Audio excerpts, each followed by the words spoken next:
എന്റെ വീട് ഇവിടെയാണ്. ഇതാണ് വീട്. എന്താ വിശേഷിച്ച്? എനിക്കൊരു കാര്യം ചോദിക്കാനാണ്. എന്താ മോളെ? ഈ ഇബിലീസിനെ കാണാൻ എന്താ വഴി?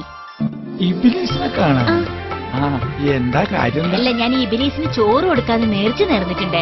അടച്ചോനെ, തസ്നി ഇതുവരെ നേരത്തെ വെറൈറ്റിയാണ് ഇബിലീസിന് ചോറ് കൊടുക്കാൻ. തസ്നിക്ക് ഇബിലീസിനെ കാണണം, അതല്ലേ ഉള്ളൂ. അപ്പൊ തസ്നി ഒരു പണി ചെയ്താൽ മതി. ബാങ്ക് കൊടുക്കണ സമയമാവുമ്പോ പള്ളിയുടെ മുൻവശത്ത് പോയി നിന്നാ മതി. ബാങ്ക് വിളിക്കണ കേൾക്കുമ്പോ പള്ളിയിൽ നിന്ന് പുറത്തോട്ട് ആരാണ് എണിച്ച് ഓടുന്നത്? അതാണ് ഇബിലീസ്. അതാണ് ഇബിലീസ്. അപ്പൊ ബാങ്ക് കൊടുക്കുമ്പോ പള്ളിയിൽ നിന്ന് പുറത്തേക്ക് ഓടുന്ന ആളാണ് ഇബിലീസ്.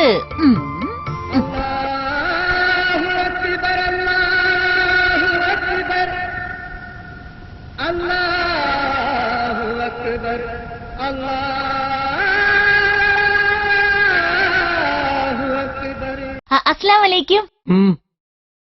നാളെ എന്റെ വീട്ടിൽ ചോറ് നാൻ വരുവോ? എന്താ കാര്യം? അതല്ല, ഇബിലീസിന് ചോറ് കൊടുക്കാന്ന് ഞാൻ നേർച്ച നേർന്നിട്ടുണ്ടേ. ആരാ പറഞ്ഞു ഞാൻ ഇബിലീസാന്ന്? ഞാൻ ഈ പള്ളിയുടെ സെക്രട്ടറിയാ, അറിയോ? അല്ല, ബാങ്ക് കൊടുക്കുമ്പോ പള്ളിന്റെ ആദ്യം പുറത്തേക്ക് ഇറങ്ങുന്ന ആള് ഇബിലീസാന്ന് ഞാൻ കേട്ടിട്ടുണ്ടേ. അതല്ല, പള്ളിന്ന് ബാങ്ക് കൊടുത്ത് ആ ഇബിലീസ്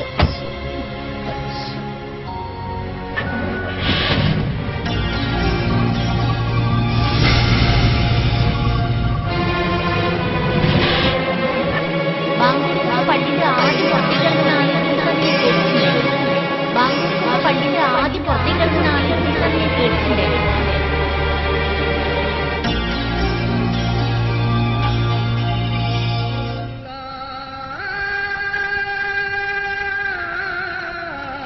ഇപ്പൊ പുള്ളിയുടെ അവസ്ഥ എന്താ? ഇപ്പൊ അദ്ദേഹത്തെ പോലെ തക്കവയുള്ള മനുഷ്യൻ ആ പ്രദേശത്തില്ല. അൽഹംദുലില്ലാഹ് വസ്സലാത്തു വസ്സലാമു അലാ റസൂലില്ലാഹ് വഅലാ ആലിഹി വസഹ്ബിഹി അജ്മഈൻ. അഊദു ബില്ലാഹി മിനശ് ശൈത്വാനിർ റജീം. ബിസ്മില്ലാഹിർ റഹ്മാനിർ റഹീം. വസ്തഈനൂ ബിസ്സബ്രി വസ്സലാഹ് وإنها لكبيرة إلا على الخاشعين